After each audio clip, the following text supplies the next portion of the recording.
Good evening, sophomore parents. Thank you so much for joining us for our virtual parent meeting this evening. We hope that you leave this meeting with a lot of information to help your student through their sophomore, junior, and senior year at Lumpkin County High School. Tonight we're going to talk about dual enrollment, use science, the PSAT and how to use those results, as well as graduation requirements and course registration. We're going to talk about the post-secondary application process, learning lab, and how to stay connected to make sure you have all the information to make sure your student has a positive high school experience. Want to make sure you know who the administrative team is. We are all working behind the scenes to make sure that your student is successful in high school, starting with our principal, Mr. Billy Kirk. I am Whitney McPherson. I'm one of the assistant principals working mostly with curriculum and instruction and counseling. Mr. Jason Limley, assistant principal working with CTAE and public relations. Miss Amy Wade is our assistant principal who works mostly with special education and attendance. We have an open door policy. We're here to support you and your students, so please reach out if you need anything. We're happy to help. Also want to make sure you know who the student support team is. Our school improvement specialist, Miss Cindy Hunsinger, works with RTI and Learning Lab. Mr. Joseph Jones is our graduation coach, working with students in grades 6 through 12 to make sure that they successfully graduate high school in 4 years and that they're ready for their post-secondary life after high school. We also have an amazing counseling team, Miss Tanya Corbett, who is our lead counselor, working with last names G through M. Mr. Alan Hogan, one of our counselors, working with students last names A through F. And Ms. Kelly Crisson, working with students last names N through Z. You may also need to reach out to our school registrar, Ms. Kim Gooch, who manages transcripts and can help you with Infinite Campus issues or if you have any issues with scheduling. Ms. Frances Gilreath is our attendance clerk. Ms. Julie Self is our student services secretary if you need help with transcripts or any information for test scores. I would reach out to Ms. Julie Self. The first thing that we're going to talk about tonight is Use Science. Use Science is a program, and in the state of Georgia, it's provided free for all students in grades 6 through 12.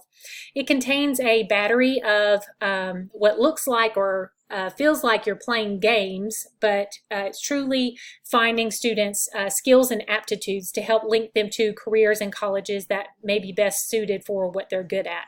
So students play games in math and reading and writing, as well as hand-eye coordination and things like that. And the Use Science program helps to match the results of those games with careers that they may be good at. Your sophomore has already taken their Use Science assessments, and they can log in through their Infinite Campus portal to show you their results.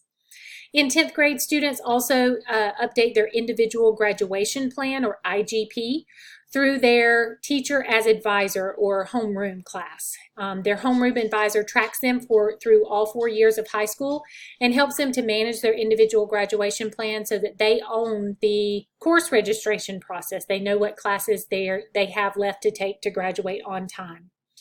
This entire process is managed by graduation coach, Coach Joseph Jones. So if you have any questions, please reach out to him. Your student also needs to be preparing for dual enrollment. If that is a goal for your student, then they need to be preparing now in their sophomore year. They need to focus on making the highest grades they can in the classes that they're taking at Lumpkin County High School, and then they need to start the process of applying for dual enrollment. So when a student says that they want to dual enroll, they are telling us that they are ready to become a college student. So truly, they need to take ownership of that process, starting with picking up a packet in our counseling office at Lumpkin County High School. They need to set up a meeting with their counselor.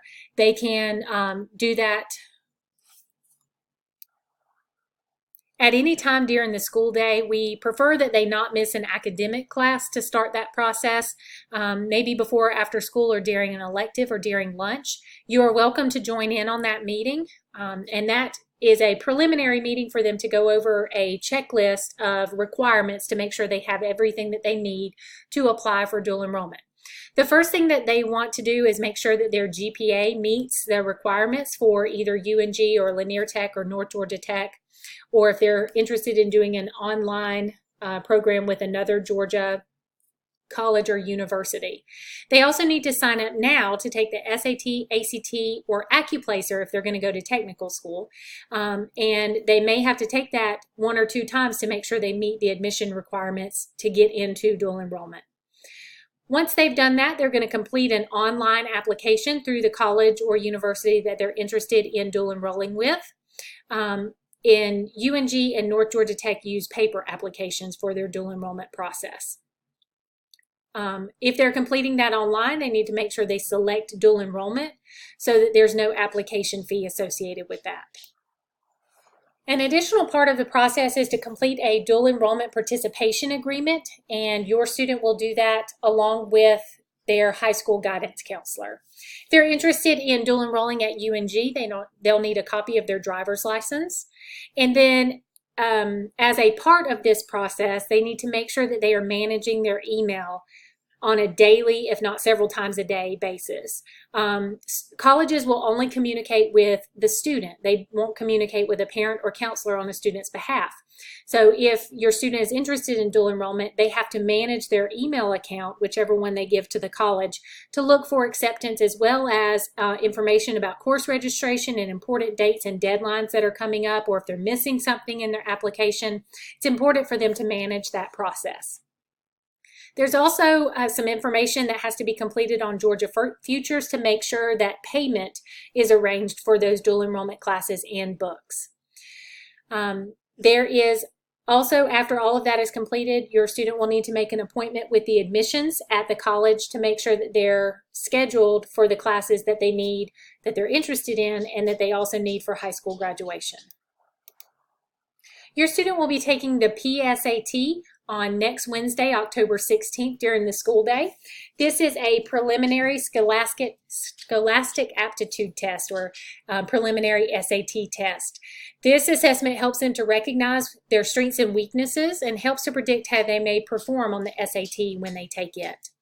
The results will be sent home in January, and there's an interpretation guide that comes with it that's important for you to review with your student to make sure that you know what they need to work on before taking the SAT. Just to review Lumpkin County High School graduation requirements, at Lumpkin County High School we require 28 total credits to graduate. Those 28 credits have to be made of 4 specific Englishes, 4 maths, 4 sciences, 4 social studies, as well as a pathway in fine arts, CTAE, or world language, or an academic pathway, 1 health and personal fitness credit, or 3 JROTC credits, and 8 additional electives.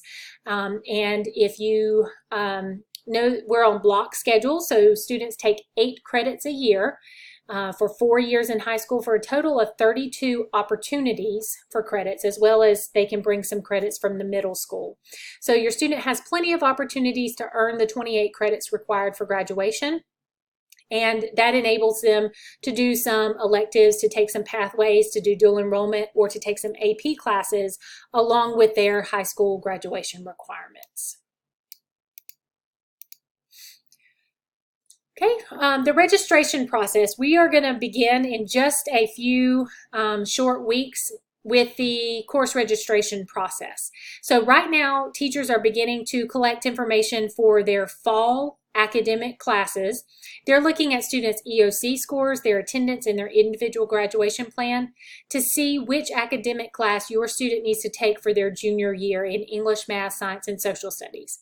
So your student's English teacher this semester or math teacher this semester will make a recommendation for their English or math for next school year. We'll repeat that process again in February with your students' next semester academic classes. So if they have social studies and English next semester, those teachers will recommend them for their academic classes for their junior year in those academic areas. Your student will also have the opportunity to attend an elective fair and choose elective courses. And through every step of this process, you'll have the opportunity to approve their academic and elective requests and to change those at any time. So to look at it on a timeline, in November and December, this year's or this semester's academic teachers will recommend students for their 4 core academics for next school year. We'll repeat that process again in February. In February, students will also attend an elective fair during their third period class, and we'll send home information with them. Students will select their electives, and that will be sent home to you for approval. When we get course requests back, we will turn that into a schedule, and a final schedule will be sent home to you for approval in May.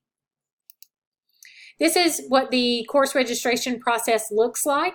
So we'll send home a course registration card with initials from your students' academic teachers in math, science, English, and social studies. And then there's an opportunity for you to change that and for you to sign off on those changes. On the back, you'll see the elective sign-offs. So students will attend the elective fair, choose their 8 electives. That's 4 classes and 4 alternates in case their first choice is not available. And there's also an opportunity there for you to sign off on those. Through this process, a great resource for you will be our Lumpkin County High School Curriculum Guide. This has all the information about graduation requirements, which core classes are required, which ones are electives, as well as our pathways offered at Lumpkin County High School. There are a lot of opportunities for schedule change because we know that your student needs to make sure that their schedule is correct to best prepare them for their post-secondary opportunity. Some of our students are going to take AP classes. Some of our students are going to dual enroll full-time as a junior. Some of our students are going to take as many automotive or carpentry classes as they can. And some students are going to take weight training year-round for all 4 years in high school. We understand that a student's high school schedule needs to be personal to what they want to do, what they want to accomplish. So we'll have an opportunity for you to change their course requests in March. Once it's turned into a schedule, we'll have a schedule change day in May, a schedule change day in July, and then students are given a grace period of 9 school days to drop or add a class once the semester actually begins. And if your student has been recommended for an academic course that's an honors or AP level, we can waive in or out of those based on your preference or their preference. We have a lot of advanced placement opportunities for 11th grade, your student's junior year in high school.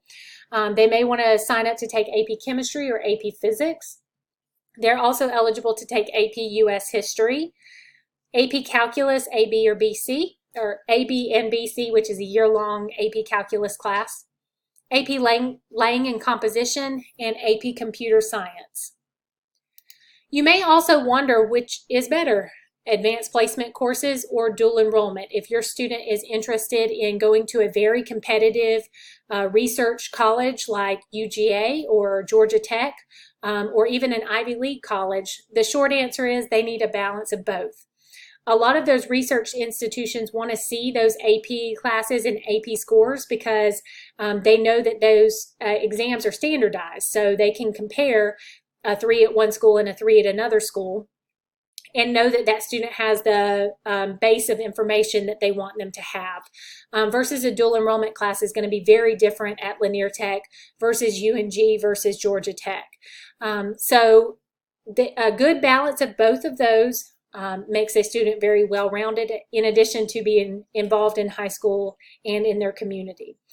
So we are happy to help you arrange that to best prepare your student for their post-secondary opportunities. We have a lot of elective pathways at Lumpkin County High School. Some of those pathways are listed here. We want your student to be able to take as many elective options as they can to find their niche in high school. 3 classes in one program area is what is recommended for a pathway, but they can mix and match. So if they start something and realize that that's not something that they're interested in, they can switch.